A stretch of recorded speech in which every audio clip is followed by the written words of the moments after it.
Some say he's a technical whiz. Some say he was born in Cornwall. While some say he's on a journey. It's The Journey, and here's your host, David Hackett.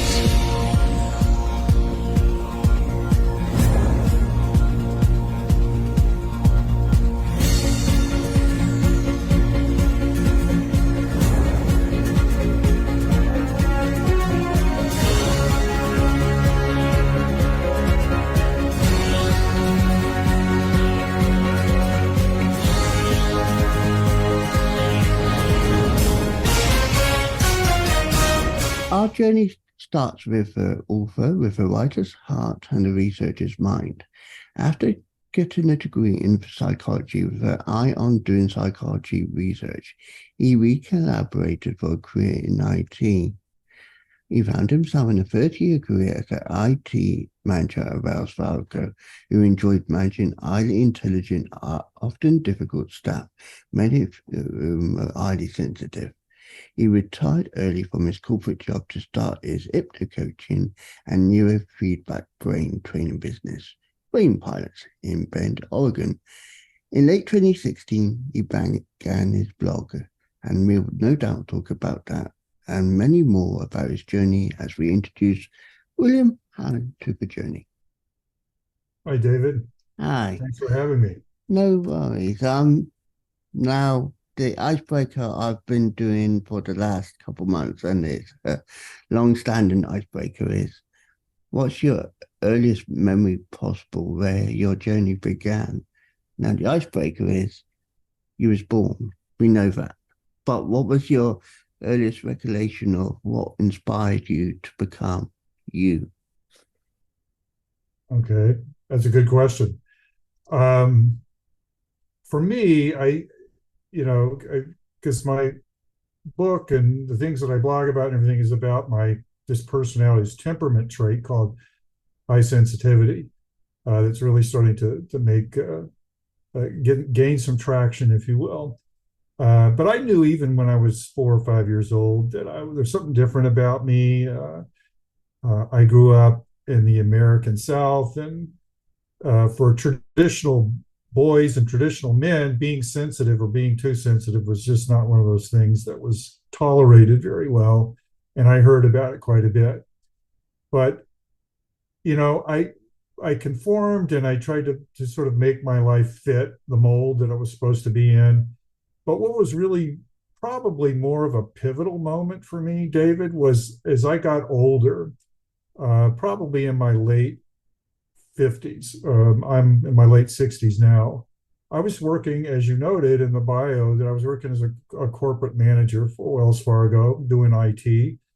The work was good, but it paid well, but it really wasn't where my heart was. And I think what happened to me during that time was my heart was telling me that, because it was revolting. And I had we were going through a very extensive big merger. It was very stressful, and it was starting to have an impact on my health. And I gained a lot of weight. My doctor had done some tests for my heart and basically gave me this one line I'll never forget: either lose the weight and get rid of that stress in your life, or you're going to die. You'll have a heart attack. That really woke me up. So I took some steps. I lost the weight. I left corporate America and started to do my own business, as you noted as well. A couple of small businesses. That really was what I wanted to do. It was helping people, and it was more closely aligned with who I was. From that, I started writing this blog about sensitivity. Now, as I had told you, I didn't really know what it was until probably the early 2000s, and I read Dr. Elaine Aron's book on sensitivity. And that was an eye-opener for me because it checked all the boxes of my personality and who I was. But there was still this thing about being a traditional male, being raised as a traditional male and so forth, that high sensitivity just didn't seem to match up with that profile.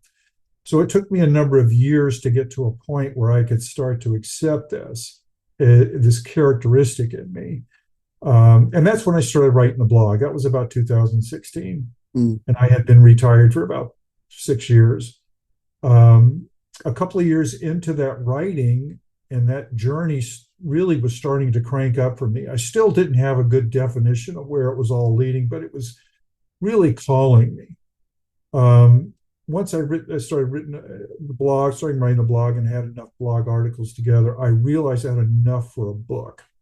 And that was really something that had been calling me my whole life, is that I wanted to write. I knew that was a calling of mine to do that. But when you have a family and you have a busy career, writing a book doesn't always sort of fit in there very easily. But with the materials that I had, I wrote the two books that I had, Confessions of a Sensitive Man and On Being a Sensitive Man, about my journey. So it really is the encapsulation of my life journey, my discovery of the trait that I had that really explains a lot of why my life took the directions that it did, and how I interpreted those directions over the course of my life. And it led me to a completely different place in life.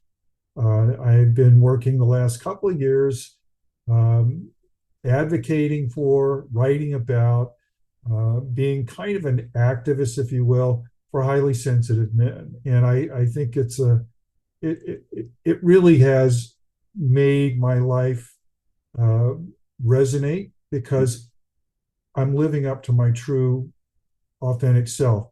And it was that actual message from the doctor that started to sort of kick-started this journey, and this is where it's led me today. So I'm looking forward to doing more of this work as I go through writing, and I've got another book that I'm looking to write here pretty soon, particularly about masculinity. But that's kind of where my journey started. Oddly enough, I think it also says that it doesn't matter where you are in life, you can always make changes and always start a journey that maybe you were destined to be on.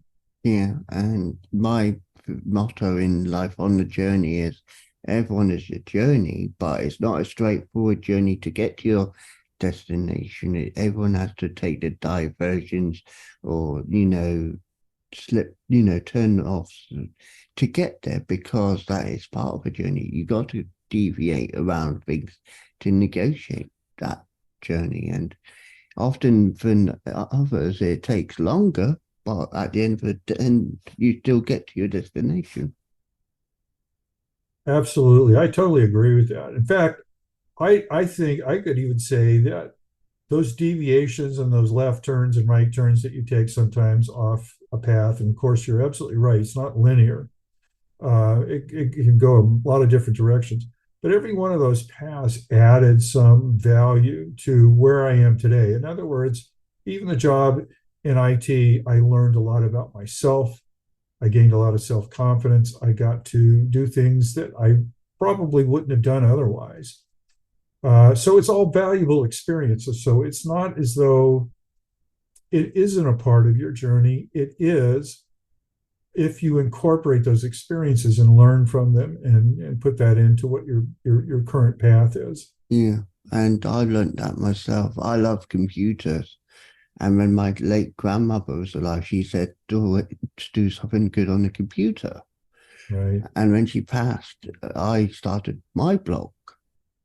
And that was just being random at the time. And it's got over on Facebook, because I incorporated it onto Facebook. It's got about over 7,000 people following it. Fabulous. But the fact is, the journey for me was there because my nan recommended it to me. She said do something, and then I got into media and I started volunteering on a community radio station. This is when she was still alive, but it was involving computers because I was editing, I was making radio shows. Now I do podcasts and I put it onto YouTube. So I've gone the complete circle of starting very low, but now I'm at the level where my name's out there. You Google my name, you'll see it. It's recognizable. Not completely in some places, but if you Right. type in, Dave Dackett in friend for Journey, possibly it will come up. I don't know, but I have searched myself randomly just to see how it is, and it does work. But it's not about recognition, because also I was told by my boss at the radio, it's not about wearing a badge saying I'm David. Like, you don't wear a badge saying I am William. Right. We just want to be recognized for what we do as individuals, not for I'm this big corporate look. Absolutely. I totally agree with that too. And I think one of the nice things about, especially when you get into doing things that really do resonate with you, like obviously this does for you with the podcast, and this does for me, writing particularly about this particular subject, is that a lot of it just comes naturally to you. And what happens is that people pick up that authenticity and they say they're drawn to you. Maybe that's a place in their journey they need to meet somebody like whoever you are, what the message you have to share with them. And there's a great deal of gratitude that I have in being able to share what I've done and what I've learned with other people, and it makes a difference in their lives. Mm. It's amazing. I still get emails from people who write about the book, read the book, and said it's made a big difference in their lives. And it isn't so much, like you said, I'm not looking for recognition or praise or anything else. It just makes me feel like the things that I've written, that my life has had meaning for me, obviously, but the way it translated into the book helps somebody else see something in themselves. And that makes me feel good, because I feel, I'm like I'm really on purpose when I'm doing that. Yeah, and it's about life experiences where you can relay your life experiences to help others who potentially could be going through a similar situation as yourself. Yeah, exactly. And so like I said, I really, even now, just looking into the future, one thing I've learned to do, David, is to trust where I'm going, right? I think probably before I started doing this part of my journey, my life journey, I was very much concerned about controlling all kinds of outcomes and all kinds of things. And, I have to be here by this time in my life, whatever. It's not that I don't care about planning or in terms of my life at this point, but I really trust more the process of what I'm doing is taking me to where I need to be. And trusting that whatever I do, whether it's totally 100% productive or whether it's just a life experience that I need to pick up more information about my journey, more feedback, then it's all good. And I, kind of embrace that idea of not having, it's a kind of from sort of Taoist philosophy, ancient Chinese philosophy, about not acting on everything to the point where you're controlling everything. Once you've set your intention, what you've got, the initial action out there, life will take it and run with it with you. And so having some trust in that process has made this so much better. It's much easier and less stressful for me, because I don't worry about every single detail. I don't obsess about that. I don't obsess about outcomes. I just know that what I'm doing and where I'm going is the right path for me. And that's really a comfortable feeling to be and to be having. Yeah. So talking about in now, because obviously we touched upon the past and briefly about the future, but we're going to the past now. How is the present for you as an individual? Right now, the present is, I've never been more satisfied, more happy with where I'm at in terms of what I'm doing, and sort of the purpose I have sort of aligned myself with. As I said, was being an activist and advocate for highly sensitive men. So I'm feeling really good about that. I'm still kind of waiting to see how it unfolds, as we talked about a minute ago. But in my current life, it's like I said, I've never been as more on purpose and resonated with what I'm doing than I have now. I never any of the stuff that I ever did before, work wise, in my personal life wise, as I am now. I just feel like I'm really on my game right now, and I feel good about that. Yeah, and we talk about, because obviously your subject is highly sensitive men, not a subject that people often associate with, because they always say it's mainly females, but men do get sensitive. Men do have feelings, even though they act the tough guy. Yeah. I know that for a fact myself because I've been there several times, but how does it help to, overcome this sensitivity, would you say, for me? Well, I'm not sure I would say it's overcoming it. It's understanding the trait. It is a personality trait. It is something that is mainly genetic, right? About 40 to 60%, somewhere in there, is attributable to a genetic trait. Um, I I think the biggest thing when you were talking about overcoming, it's understanding how to manage the challenges that high sensitivity brings. Okay, because there are some characteristics like sometimes being overwhelmed easily by stimulation and so forth, or being very emotionally reactive, because highly sensitive people feel and experience emotion at a much deeper level than people who are not highly sensitive. So that can be problematic at times too. Hmm. But what makes it really challenging is, I think, just like you said, the expectation is that sensitivity is a trait that we associate with the feminine. We don't attribute that very often to the masculine. But the fact of the matter is that there are 2 billion people in the world who have this trait. It's not a small amount, but it's not the majority. And half of those people are men. And I think probably a good portion of those men are struggling with the idea that, oh, I've got this trait, and it's largely been attributed to females, and here I am with this trait. The fact is, you're absolutely right. Men do have feelings. Men can express feelings. And our definitions of what masculinity are the thing that makes it difficult for men to be able to be fully emotional and fully engaged and aware of their emotions and feelings, and also to be able to be aware of the things that are going on around them. Highly sensitive people are very aware of their environment. They're aware of sounds and sights and tastes and things and smells and so forth. Not because they have better sensory organs, it's because that we have a wider open filter that allows us to process more of that than most people do. And that can be a very good thing, especially if it's a matter of being aware and conscious of what's going on in your environment. That might help protect you against danger, harm, whatever. Or it might be something that helps you see something in a creative way that other people don't. That's good for problem solving or for doing art or anything else. So being a highly sensitive person is really can be a very positive and be a very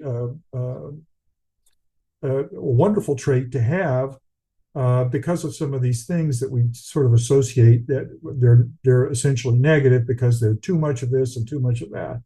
And I think the main thing about it, David, is that people that are highly sensitive, have to understand the trait better. And now that there's more information about it out there, it's one thing it's easy to do. And the other thing is to assimilate it and embrace the trait. And when they do that, they're also embracing who they are in themselves as well. Yeah, and it is embracing it, because I learned how to embrace it for me, because, like I said, I was close to my grandparents, and that was what made me sensitive, because it was addressing what I lost, but at the same time, I knew I had to move on and be stronger. So I addressed that, and I coped with it better by learning how to adapt. And now the blog I created, yeah, that was a relief, because I was able to talk about things. I volunteered at the radio station. That helped me focus. I came, and started a podcast myself independently. that was another focus. Putting them on YouTube was another focus. Putting them out on all the podcast channels, that's another focus. But it was something that I was aiming to. It's like individual goals. It's like the other day, even though YouTubers get recognized and you get big numbers like over 1,000 followers or 1,000,000 followers, I was happy just to see, oh, you reached over 400 subscribers. Even though that's 400, I was reaching 400 people. Yes. So I don't write many notes, so I'm just basing this on how it goes on. It says you feel that HSP, highly sensitive personality males, I assume that means by HSP, needs to take their keen insights and intuition and make them public. So that's where I refer to that comment, because this is public. This is me making things better for me. Absolutely. I think part of the problem is getting past for especially for highly sensitive people, but truly it could be anybody. For highly sensitive people, getting past what the connotation society places on sensitivity. We live in a culture for pretty much across the globe that really doesn't seem to value high sensitivity as much, but yet it does. And I think highly sensitive people, once they start to learn more about the trait, they're not alone. A lot of highly sensitive people think they're all alone, isolated. Nobody's like them, but that's not true. There's a lot of people like them. But you're absolutely right. Making it public, getting it out there, it's just, seeing what happens. The fact that you've done all these, taken all these avenues through media to express yourself and your point of view and share about yourself. And we live in a world where so many people can access that you're going to find a following. They'll find you, right? Because they're looking for what you're offering. Some kind of maybe it's validation, maybe it's simply they want to hear somebody else who's like them talk.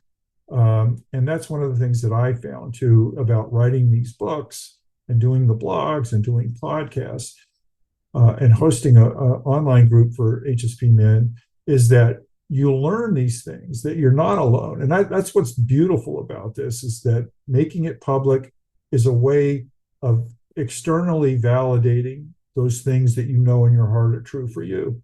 Mm. And it's good to hear it, and it's good to get positive feedback from people. Mm. That's one of the things I really enjoy about this. Yeah. So going into the future, and obviously talking about your books, I assume are available in most bookstores online. Yes, I think you can find them just about anywhere online. So that'd be at Amazon, Barnes and Noble, etc., etc. And I'll make sure I'll put that in the link afterwards. So the future, how do you see the future developing, not just for yourself, because obviously now you're setting the stone for your legacy. So where do you see your legacy being and taking people? Well, I certainly hope, I have kids. I have kids and I have grandkids. And I especially look to my grandchildren because they're very young. I look at the state of the world right now, where it is, and this is my generation, amongst others, is kind of leaving them in a kind of a state where there are things that need to be improved and need to be fixed and need to be addressed. And I think the idea is that it's going to take people who are empathetic, who are kind, have a kind of a kindness streak in them, and who are aware of these things, these changes. So the legacy that I would like to leave is aside from writing books, is this notion that we can make changes and we can do that. And highly sensitive people can be a big part of that, which I think for many of them, they feel as though they really don't have, I don't have leadership skills, or I don't have, I'm not a thought leader. I'm not somebody who's writing wonderful content or whatever. But the reality is they can model the kind of behaviors which is more empathy oriented, more intuitively oriented, more kind, and more nurturing. These are all characteristics that we've traditionally attributed to females, but now men can do that as well, because we're all capable of doing it, because they're human characteristics. They're not just male or female. And so I would hope that the things that I'm sharing, my blogs, my books, will influence younger generations, not only of highly sensitive men, but others as well, to recognize that they can make these changes, and that they're quite capable of it, and it's the world they're going to inherit. So they need to make adjustments to that, because there's a lot of places where the world's heading the wrong way. And so that would be my legacy, David, is to be able to help younger people understand and appreciate the fact that they have the power to make those changes. Okay, and obviously you got your blog. Is there any way that people can access your blog if I put it in the description? The best way to reach the blog, I even have links to the books and other links that I have for people who are interested in high sensitivity, is very simply, the website is called thesensitiveman.com. And all that information is there. If they want to reach out and contact me, that's fine too. I answer all emails. If they have questions about sensitivity, or they just want to dialogue with another highly sensitive person, that's something they can do there, is through that. And it also has links to my social media as well. Okay. One last ultimate question. We started with your beginning, now we start with your end. How would you inspire people, especially highly sensitive men? What would you say to them now? 3 things. Educate yourself about the trait. Especially a lot of highly sensitive men are coming in with, what society has told them high sensitivity is. So if you educate yourself, you'll realize it's a lot more and a lot different than what you even think it is. The second thing would be to embrace the trait, right? Wrap your arms around it. It is you. It is always going to be you. So do that, embrace the trait. And finally, when you're comfortable with those 2 first things, then get out there and evangelize, if you will, share with other people, model the behavior for other people, what kindness and empathy looks like, so that people know that. And I think those are the 3 things that I would recommend any highly sensitive person do. William Allen, it has been a pleasure talking to you about your journey today. May the success of your books carry on. May your success in helping highly sensitive people, especially the men, carry on, inspiring for many years to come. Thank you, David, and the same to you, my friend. Thank you.